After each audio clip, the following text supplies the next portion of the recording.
જ્યારે કાલિદાસજીને પણ કવિ કાલિદાસજીને પણ મદ થયો કે મારા જેવો જ્ઞાની કોણ હોય, અને પ્રભુથી સહન ન થયું અને કહેવાય કે રાજા વિક્રમાદિત્ય સાથે જ્યારે કાલિદાસજી વનમાં વિચરણ કરતા કરતા જતા હતા અને રસ્તો ભૂલ્યા અને વિક્રમાદિત્ય કાલિદાસજીને કહ્યું કે એવું કરો, ક્યાંક જાઓ તો ક્યાંકથી સરસ લાગે છે જલ લઈ આવો. અને કાલિદાસ ચાલતા ચાલતા ગયા તો એક ઝૂંપડી હતી અને ઝૂંપડીમાં એક વૃદ્ધા રહેતા હતા અને કાલિદાસજીના મનમાં થોડો મદ આવ્યો હતો, પ્રભુ જાણતા હતા. અને જેવો દરવાજો ખટખટાયો એ વૃદ્ધાએ દરવાજો ખોલ્યો અને કાલિદાસજીએ કહ્યું કે મને પહેલા જલ આપો, બહુ તરસ્યા છીએ. ત્યારે વૃદ્ધાએ કહ્યું સૌથી પહેલા તમારો પરિચય આપો કે તમે કોણ છો. કાલિદાસજી પરિચય આપતા કહ્યું કે જુઓ, હું યાત્રી છું. ત્યારે એ વૃદ્ધાએ કહ્યું તમે યાત્રી ન હોઈ શકો. બોલે કેમ? આ જગતમાં યાત્રી ખાલી બે છે, એક સૂર્ય અને એક ચંદ્રમા, જે નિત્ય નિરંતર યાત્રા કરે છે. અને નિત્ય નિરંતર યાત્રા કરતા હોય એને યાત્રી કહેવાય. તમે તો ઊભા છો, બતાવો તમે કોણ છો. કાલિદાસજીને લાગ્યું કે હવે હું શું કહું, તો એમણે કહ્યું કે હું અતિથિ છું. શું છું? અતિથિ. ત્યારે વૃદ્ધાએ કહ્યું તમે અતિથિ પણ ન હોઈ શકો. બોલે કેમ? અતિથિ આ દુનિયામાં ખાલી બે જ છે. બોલે શું? એક તો ધન અને બીજું યૌવન. આ ધન અને યુવાની આ બે વસ્તુ એવી છે કે ક્યારે પણ ભેગી હંમેશા રહેવાની, જેની આવવાની તિથિ એ નક્કી ન હોય ને જવાની તિથિ એ નક્કી ન હોય એને અતિથિ કહેવાય. માટે અતિથિ આ બે છે. બતાવો તમે કોણ છો. કાલિદાસજી કે હવે જવાબ શું આપો. બોલે યાત્રી કહ્યું એ ન ચાલ્યું, અતિથિ કહ્યું એ ન ચાલ્યું, ને ત્યારે કહ્યું કે હું પરદેશી છું. શું છું? ત્યારે વૃદ્ધા કે તમે પરદેશી પણ ન હોઈ શકો. બોલે કેમ? બોલે પરદેશી આ દુનિયામાં બે છે, એક તો જીવાત્મા કે જે 84 લાખની યાત્રામાં છે, અને બીજો એ વૃક્ષનું તૂટેલું પાંદડું જે ઉડીને ક્યાં જવાનું છે ને જ્યાં જશે ત્યાંથી ક્યારે પાછું આવવાનું નથી. આ બે પરદેશી છે, તમે પરદેશી નથી. બતાવો તમે કોણ છો. વિચાર કરવા લાગ્યા હવે શું કહેવું. તેને કહ્યું કે અમે ક્ષમાવંત છીએ. ત્યારે વૃદ્ધાએ કહ્યું ક્ષમાવંત પણ તમે ન હોઈ શકો, કારણ કે ક્ષમાવંત આ દુનિયામાં ખાલી બે જ છે, એક તો ધરતી અને બીજું નારી. તમે એ પણ નથી. બતાવો તમે કોણ છો. કાલિદાસજી કે હવે શું કહું. તે વિચાર કરે કે અમે અહીંના રાજા છીએ. પેલી વૃદ્ધાએ કહ્યું તમે રાજા પણ ન હોઈ શકો, કારણ કે દુનિયામાં રાજા ખાલી બે છે, એક તો ઇન્દ્ર અને બીજો યમરાજ. તમે એ પણ નથી. બતાવો તમે કોણ છો. કાલિદાસજી કે હવે ઉત્તર શું આપો. એણે કહ્યું કે અમે રાજા નથી તો માની લો ગરીબ છીએ. બોલે તમે ગરીબ પણ ન હોઈ શકો. બોલે કેમ? બોલે ગરીબ બે છે દુનિયામાં. બોલે કોણ? એક તો પેલી બકરી છે કે મેં કરતા ક્યારે કપાવવું પડશે ભરોસો નહીં, અને બીજી પેલી કન્યા એ દીકરી કે જે ઘરને પોતાનું ઘર માનીને રહેતી હોય ને એક દિવસ એ જ ઘર છોડીને સદા માટે બીજાના ઘરમાં જવું પડે, એ કહેવાય. બતાવો તમે કોણ છો. અને ત્યારે કાલિદાસજી તો ચરણોમાં પડી ગયા અને કાલિદાસજી ચરણોમાં પડીને કહે કે અમે તો હારેલા છે. હવે હારી ગયો. બોલે તમે હારેલા પણ ન કહેવા. બોલે કેમ? હારેલા દુનિયામાં બે છે. બોલે કોણ? એક તો એ જેના માથે કરજો છે, અને બીજો એક કન્યાનો પિતા કે જે દીકરીને પોતાના પ્રાણની જેમ સાચવીને રાખે, અને એક દિવસ એને જ પોતાનાથી દૂર મોકલવી પડે ત્યારે એને લાગે કે આજે જીવનમાં હું બધું હારી ગયો. તો હારેલા તો દુનિયામાં બે છે. બતાવો તમે કોણ છો. અને ત્યારે કાલિદાસજીનું જ્ઞાન કહ્યું કે હું કોણ છું એ ન હું જાણી શક્યો, અને હું કોણ છું ન એ હું કોઈને સમજાવી શક્યો. ત્યારે ચરણોમાં પડ્યા કે માં બતાવો આપ કોણ છો. અને ત્યારે વૃદ્ધાના રૂપમાં માં સરસ્વતી સ્વયં આવ્યા હતા કાલિદાસજીની પરીક્ષા કરવા. અને ત્યારે એ જ્ઞાન ગયું કે હું દુનિયાને ઉપદેશ આપું છું, પણ હજી સુધી એ જાણી શક્યો નથી કે હું કોણ છું.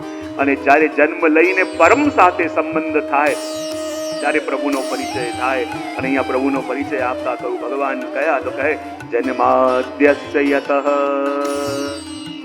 આ જગતનું સર્જન, પાલન અને લય જે કરે છે એ ભગવાન કેવા છે, તો કહે અન્વયાદિ ઇતરઃ. આ જગતનું સર્જન ભગવાને કેવી રીતે કર્યું. ભગવાને ખાલી બનાવ્યું નહીં, પોતે પણ જગત રૂપે વિસ્તરિત થયા. ભગવાન કેવા છે? અભિજ્ઞ, સંસારના ધર્મોથી રહિત. ભગવાન કેવા છે? બોલે સ્વરાટ, પોતે પ્રકાશિત છે. અને સૃષ્ટિના આદિમાં એ વેદનું જ્ઞાન સૌથી પહેલા ભગવાને બ્રહ્માજીના હૃદયમાં આવ્યું અને એ ભગવાનનું સ્વરૂપ એવું છે કે યદિ આપણા મનમાં યદિ પ્રભુના સ્વરૂપનું જ્ઞાન ન હોય તો પ્રભુની લીલામાં વારે વારે ભ્રમ થાય. જેવી રીતે શીપલાની અંદર આપણને ચાંદીનો ભ્રમ થાય અને રણમાં જતા હોઈએ અને મૃગજળમાં આપણને જળનો ભ્રમ થાય તો એ દોષ આપણી આંખોનો ને દ્રષ્ટિનો છે. એમ બ્રહ્મની અંદર પણ અલૌકિક ભાવ આવે તો બ્રહ્મ તો અલૌકિક છે પણ આપણી દ્રષ્ટિનો દોષ છે. એવા ભગવાન કેવા છે? પરમ સત્ય સ્વરૂપ. અને એવા પરમ સત્ય સ્વરૂપ ભગવાનનું અમે બધા ધ્યાન ધરીએ છીએ. એ વાત પ્રથમ શ્લોકની અંદર કહી અને બીજા શ્લોકની અંદર બતાવ્યું કે આ ભાગવત કથા એવી છે કે જ્યારે વ્યક્તિ આવીને ભાગવતમાં બેસે અને ભગવાન આવીને આપણા હૃદયમાં બેસે. જુઓ, ભગવાન તો છે ને ઘણા વર્ષોથી પ્રયત્ન કરે છે કે આપણા હૃદયમાં આવીને બેસે, આપણા હૃદયમાં આવીને વિરાજમાન થઈ જાય, પણ આપણે પણ એટલા પાકા છીએ કે ભગવાનને એન્ટ્રી આપતા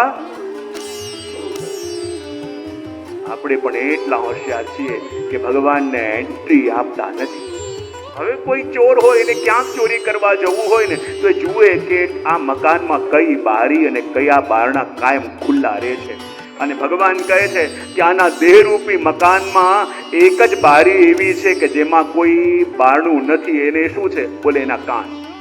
અને જ્યારે જીવ આવીને ભાગવતમાં બેસે અને જ્યારે ભાગવતમાં જેમ જેમ તલ્લીન થવા લાગે ત્યારે ત્યારે ભગવાનને લાગે કે હવે એનું ધ્યાન નથી, ત્યારે ભગવાન એના કર્ણમાં દ્વારા પ્રવેશ કરે અને હૃદયમાં આવીને સદા માટે વિરાજમાન થઈ જાય. અને જે કથા ભગવાનને આપણા હૃદયમાં સ્થિર કરી દે એ જ કથા આ ભાગવતની કથા છે. ત્રીજા શ્લોકમાં કહ્યું કે આ ભાગવત શું છે? નિગમ કલ્પતરોર્ગલિતમ ફલમ. વેદ એ કલ્પ વૃક્ષ છે અને એમાંથી ગલિત થઈને છૂટું પડેલું આ ફલ શ્રીમદ ભાગવત છે. અને મુક્તિ પર્યંત કામના કરી એનો આશ્રય કરવો જોઈએ એ વાત અહીંયા આપણને બતાવી.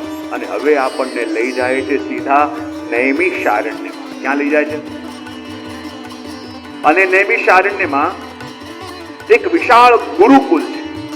એના મુખ્ય સૌનક મુનિ છે અને એમણે 1000 વર્ષ ચાલવા વાળું સહસ્ત્રસમ નામનું યજ્ઞનું આયોજન કર્યું છે. અને એકવાર યજ્ઞ કાર્યમાંથી બધા ઋષિકુમારો નિવૃત્ત થયા. ભાગવત શ્રવણ કરવાની ઈચ્છા થઈ અને પ્રભુએ પ્રેરણા કરી.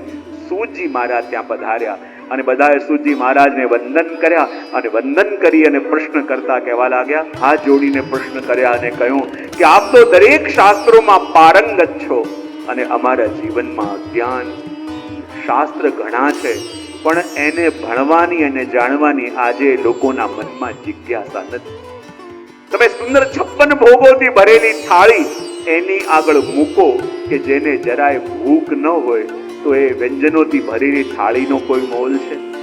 આજે કલિકાલમાં લોકો પાસે ન તો સમય છે ન ગ્રંથ જોવાની ઈચ્છા છે, તો એને આટલા બધા શાસ્ત્રો આટલા બધા ગ્રંથોનું અધ્યયન કેમ કરીને કરશે? કૃપા કરીને હવે અમને બધા જ શાસ્ત્રોનો સાર સંભળાવો.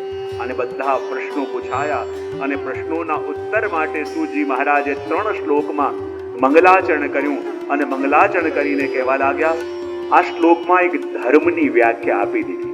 આપણે જે પણ કંઈ કરીએ છીએ શું કરીએ છીએ? બોલે ધર્મ કરવાનો પ્રયત્ન કરીએ છીએ, પણ ધર્મ આપણને સમજાયો કેટલો છે?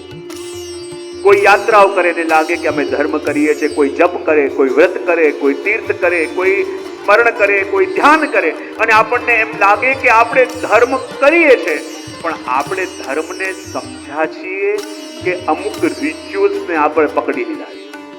હું ઘણી વાર કહેતો હોઉં, આજે આપણે ધર્મ કરીએ છીએ. ધર્મ કેવું છે આપણું?